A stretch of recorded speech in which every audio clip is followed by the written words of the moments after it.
Hey guys, welcome back to Sound Off with Bernadette. You're listening to the 2025 Spotify Marathon Show, Most Shared Show, and Rising Star podcast. You're about to find out why. Now, with this resurgence of a love for Michael Jackson and who the man really was, there is an undertone of the fact that we are at a time now where we do our own research. And what that means is that we are not heavily dependent on newspapers and the mass media, mainstream media, to report the news because we don't trust them anymore. What happened with Michael Jackson proved to us and continues to prove with us that we can't trust the mainstream media. We have to do our due diligence and look for this information ourselves. Now, there are still people that insist on getting on the Michael hate train.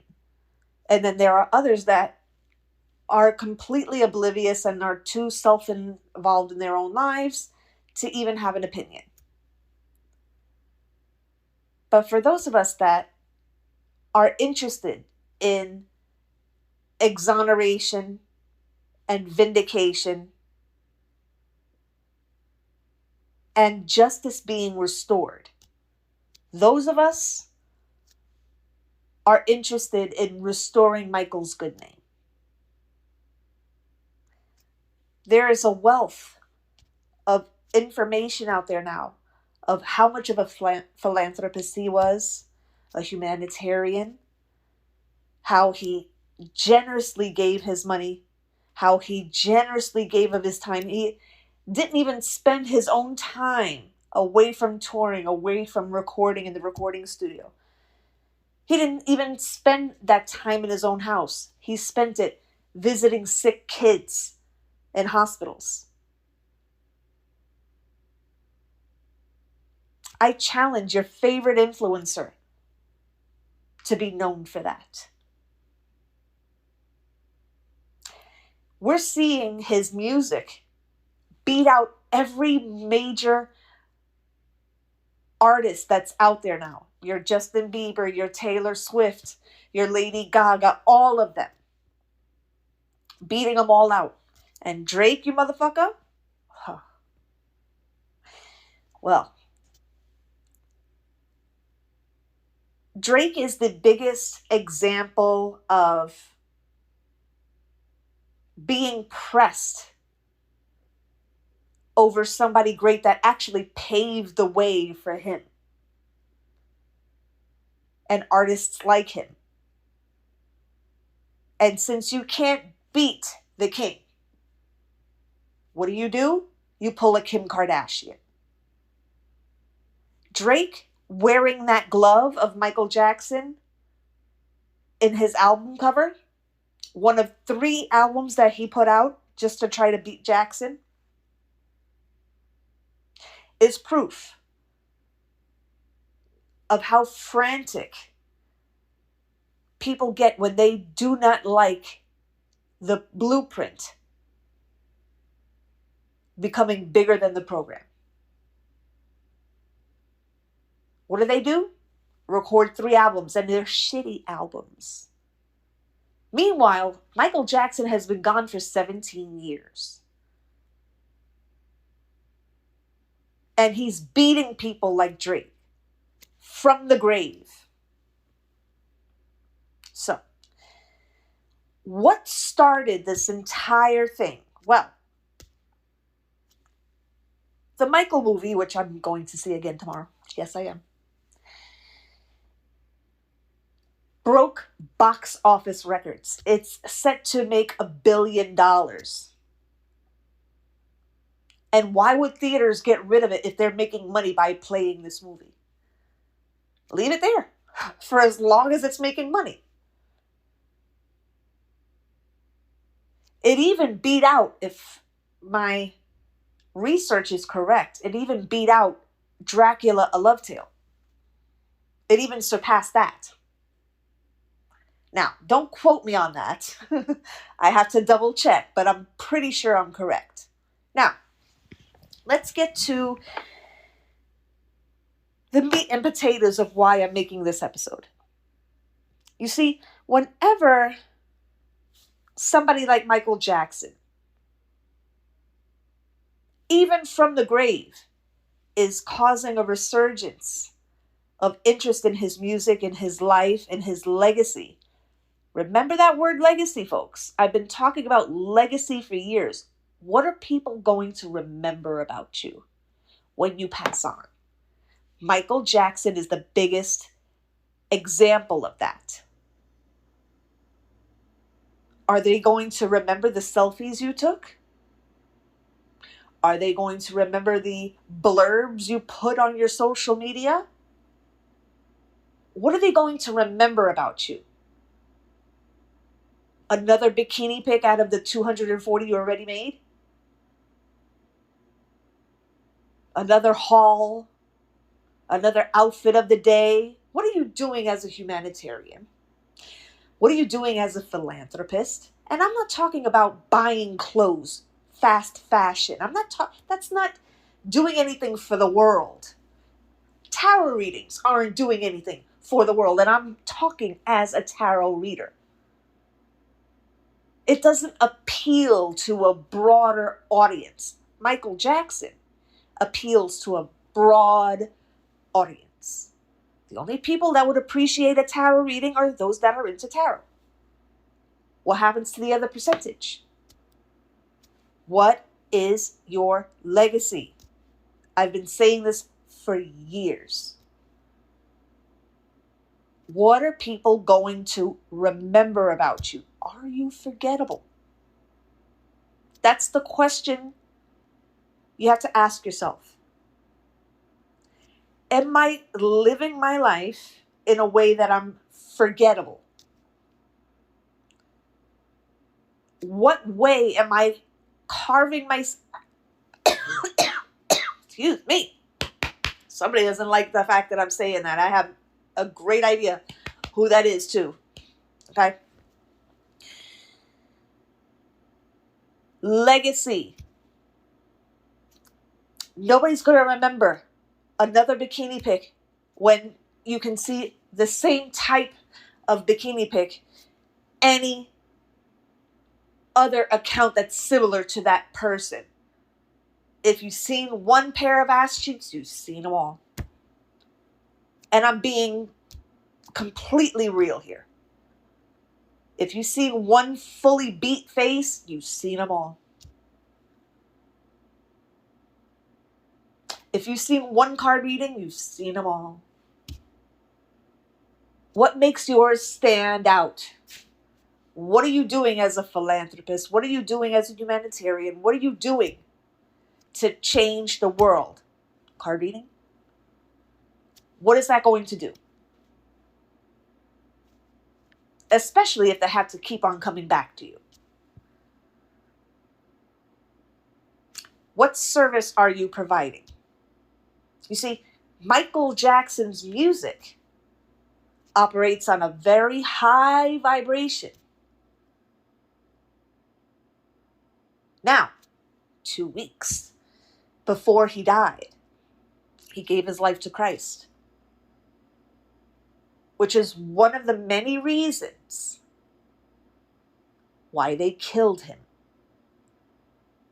Because a man with that much influence, believing in Christ, has influence that he can get other people to turn to Christ.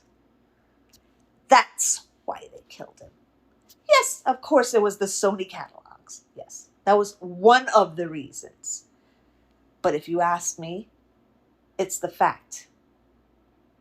What he wanted to do with that money. He wanted to take that money, yes, eventually retire, but take that money and build a children's hospital. That's his legacy. He didn't take a bunch of selfies. As a matter of fact, the man could not operate his own phone. There's pictures out there on Instagram of him with a blurry... He didn't know how to take a selfie. But his legacy far reaches new generations. The generation that was a baby when he died, newer generations, generations that haven't been born yet, even animals respond to his frequency.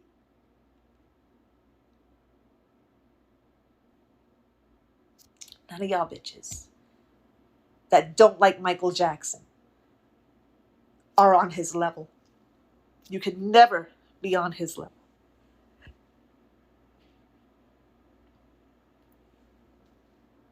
So let's get to the facts of the case that, quite honestly,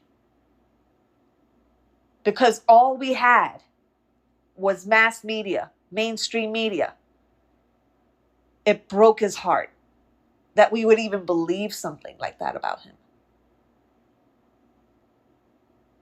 He lost his faith in people. How could they believe something like that about me? That broke his heart before any propofol did the medical part of it. His heart was broken. His spirit was broken. The people he loved to perform for, he loved to make music for, he loved to help, believed this salacious, disgusting, crude, sick lie about him.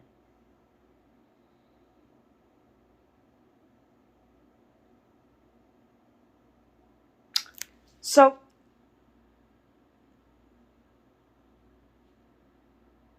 we have to remember that we lived back then in a world dictated by 22-minute nightly news broadcasts and supermarket tabloids. They control the edits, the narrative, and the tone.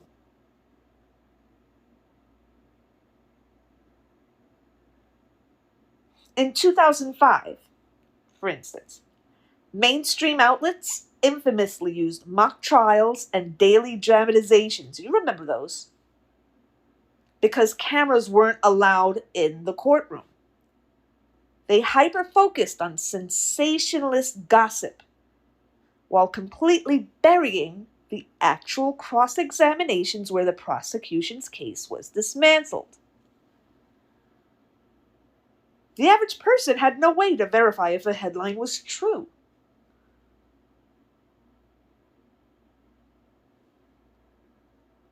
So this brings us to the era of the digital receipt. We're living in a great time, guys. You pivot to the present day, we see that independent documentaries are dominating the streaming charts right now, including what I'm doing right now as I record this. You see, the shift is that the internet democratized information. The public can now access full, unedited court transcripts, freedom of information documents, and raw video testimonies with a single click. For instance, I'm going to give you a for instance. There's two documentaries I want you to see. One is number 7 currently on streaming, and that is Danny Wu's Square One.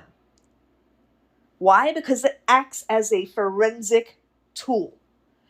It bypasses corporate media spin and hands the audience the timeline, the 1993 insurance mechanics, and testimonies from people inside the legal offices.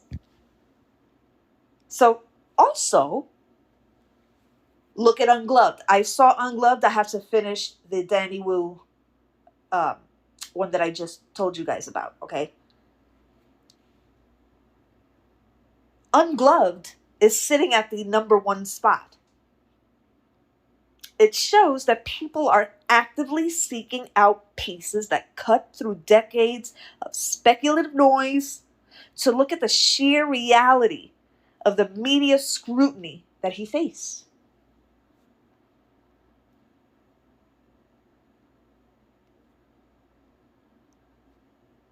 So let's get to the general pillars, and then we'll get to the concrete facts, okay? First pillar, the total FBI exoneration.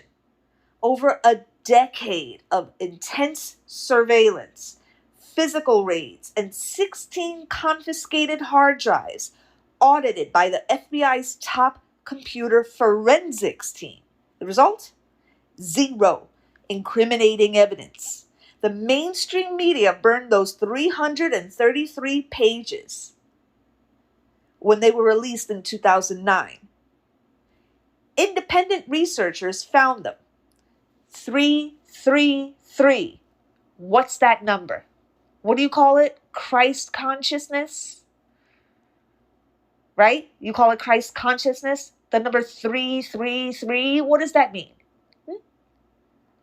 My angel number girlies. Look it up. Second pillar, the 1993 civil settlement. Here are the mechanics. Corporate media framed the settlement as hush money. The legal reality? Jackson's insurer, Transamerica, exercised their own contractual right to the behest of Michael Jackson. He didn't want them to do that. He wanted to fight because he's a black man. He's going to fight for his rights. Okay? He's like, absolutely fucking not. Of course, he wouldn't curse because Michael Jackson didn't curse like that. But you get my point. They went against Michael Jackson's wishes because he was going to fight this tooth and nail. And so that they didn't have to drag it out and not get paid, the insurance companies, as insurance companies do, thought of the money and they paid the $23 million. Not Jackson. It was the insurance company that paid it, not him. Get your facts straight. You see, as an insurance company, they had the right to do this, okay? They had the right to settle the civil tort claim to protect their business bottom line, completely independent of Michael's protest. Furthermore, a civil settlement cannot legally stop a criminal probe. 2 grand juries still looked at the case afterward and refused to indict because there was no evidence.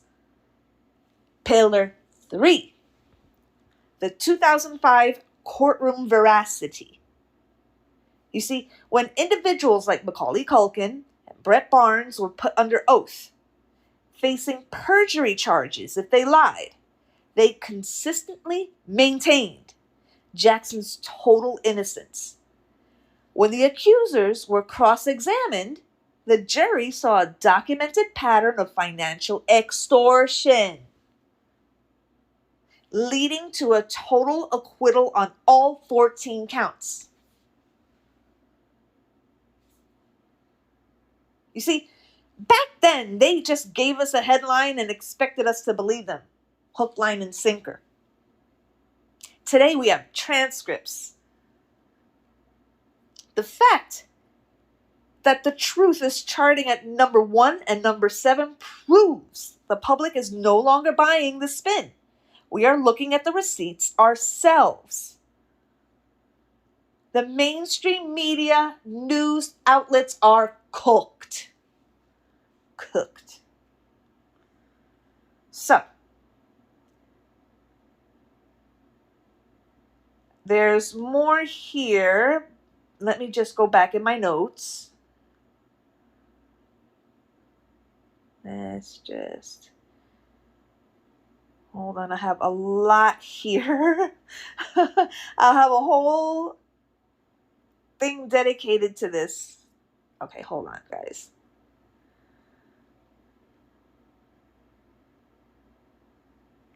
So let's review. In 2009, following Freedom of Information Act requests, The FBI released 333 pages of its investigative files on Michael Jackson spanning from 1993 to 2005. And you can check the FBI records here, okay? The interventions. The FBI provided extensive technical assistance, behavioral analysis, and international tracking, coordinating with offices in Los Angeles, New York, London, and Manila to local California authorities. Again, I have the link here. Check the FBI. Now, computer forensics. During the 2003 raids, the authorities confiscated 16 computer hard drives and digital media from Neverland. The FBI's Computer Analysis Response Team, or CART, ran full forensic audits. What was the outcome? The FBI files explicitly show that they found zero incriminating evidence, no record of accessing or searching for illegal material, and no federal charges were ever filed.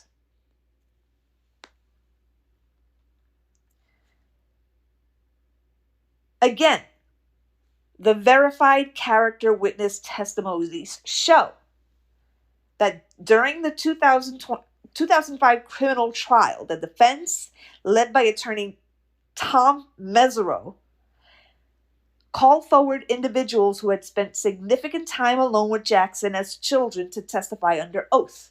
You know, putting their hand on the Bible and swearing that to tell the whole truth and nothing but the truth, so help them God. Yeah, that. Macaulay Culkin testified that he slept in Jackson's bedroom a dozen or more times between the ages of 9 and 14, and he stated under oath that he was never molested, never saw Jackson act improperly, and called the allegations absolutely ridiculous. He has maintained this exact stance consistently for decades, reiterating it as an adult in a 2020 Esquire interview. Brett Barnes is another one. Spent extensive time at Neverland starting at age 5. He testified in 2005 that no impropriety ever occurred and expressed anger that his name was even used in the prosecution. I should say by the prosecution. They really tried it. They really tried it. He completely restated his total denial of any abuse in 2019. They were thinking that, let some years pass by. Let's see if they change their story. They maintained his innocence. Okay. So, let's move on to the credibility of the witnesses and motive evidence. A major turning point in the 2005 trial involves testimonies exposing financial motives and deception by the accusing family, the Arvizos, which heavily influenced the jury's total acquittal on all 14 counts.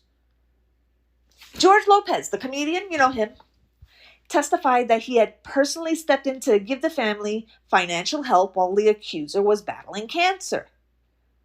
Lopez testified under oath that the father became excessively demanding of money, leading Lopez to cut ties and explicitly call the father an extortionist. Chris Tucker.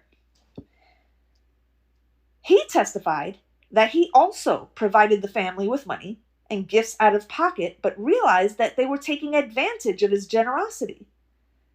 He testified that he formally warned Jackson that the family was cunning and financially motivated. Jay Leno testified regarding suspicious, overly effusive voicemail messages that he received from the child accuser, noting that he heard an adult's voice in the background, coaching the child on what to say. So the verdict. On June 13th, 2005, the jury acquitted Jackson of all 14 charges, including 4 counts of lewd acts upon a child, 4 counts of administering intoxicating agents, and 1 count of conspiracy. The defense didn't just rely on reasonable doubt. Tom Mesereau actively took on the burden of proof to systematically dismantle the credibility of the prosecution's witnesses, proving a pattern of financial extortion to the jury. You want to see more? Watch Square One. They go into all the details.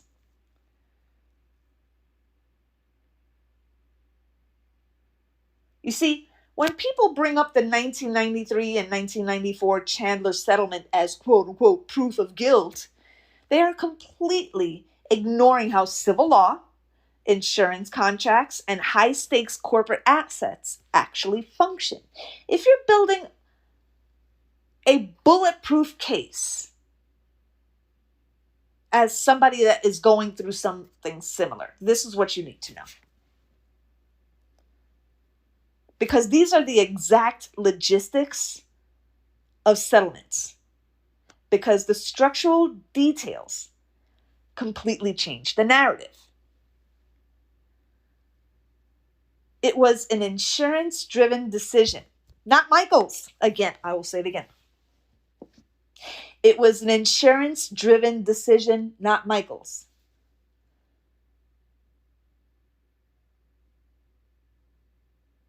La compañía del seguro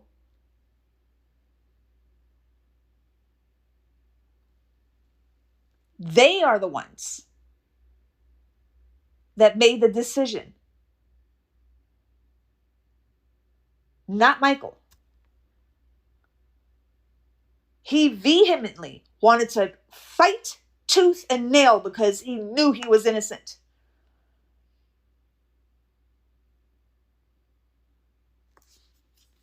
What was the insurance clause? Jackson was covered by a massive corporate insurance policy through Transamerica Insurance. Because the Dangerous Tour was halted and a civil lawsuit was filed, the insurance company stepped in. You see, if you're a performer, it's not just you doing what you do to make your money and have your career. You have a team. You have a PR agent. You have a manager. You have a casting director, a this, a that, an accountant. You have a whole team. That's why they call it an entourage. And most of the time, the performer doesn't even get to make the decisions. It's the people around him that make the decisions. Much to his chagrin, much to his own protest, because he wanted to fight this tooth and nail, they took over. There's this common misconception that Michael was the one that was doing the payments. Nuh-uh. It wasn't him. He didn't want to pay them. It was its insurance company that paid them, not Michael. Get your facts correct. You see, as an insurance company, and I think I said this before, that under standard California insurance law, the insurance company held a legal right to settle the civil claim to protect their own financial bottom line, completely independent of the policyholder, Michael Jackson, against his wishes. Settling a $23 million claim out of pocket was cheaper for Transamerica than risking a massive, unpredictable civil trial that could disrupt hundreds of millions of dollars in corporate business tied to Jackson's brand. This was not Michael Jackson's decision.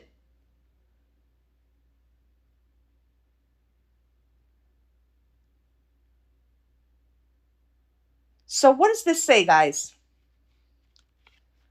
A couple of things. Can we really trust the people around us?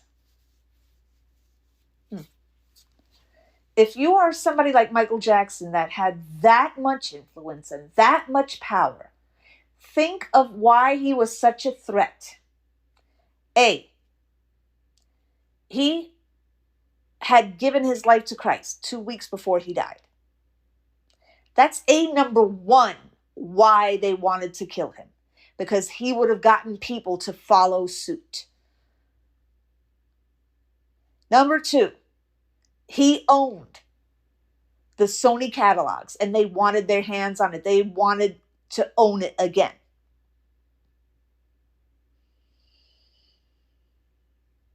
Number three, they did not want a black man having that much power. So there was an undertone of racism in this. Number four, the things that Jackson spoke about in his songs woke people the fuck up. Have you ever listened to Earth Song? Listen to one of my other podcasts where I discuss that song. It'll give you chills.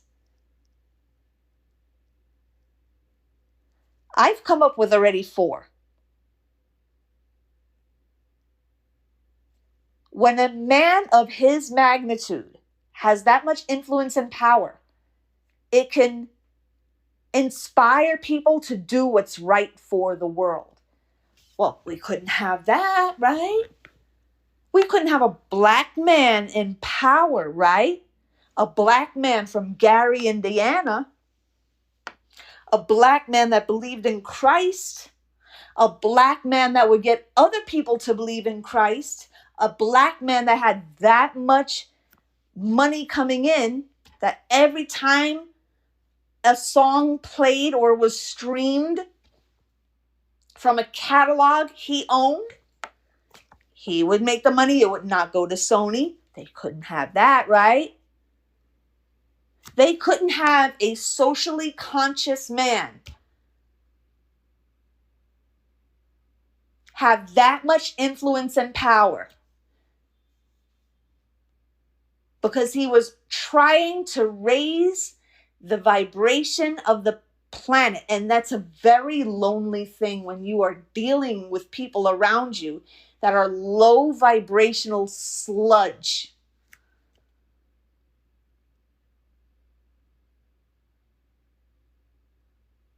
It's 2 different frequencies.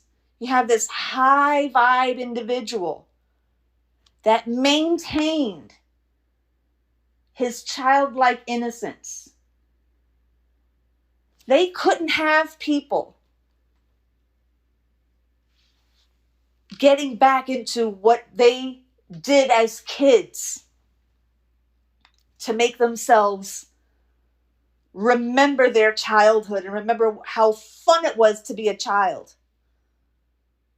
They couldn't have that. What did they replace it with? What have we had since Michael Jackson's death? Nothing but crappy music. We're talking to you, Drake.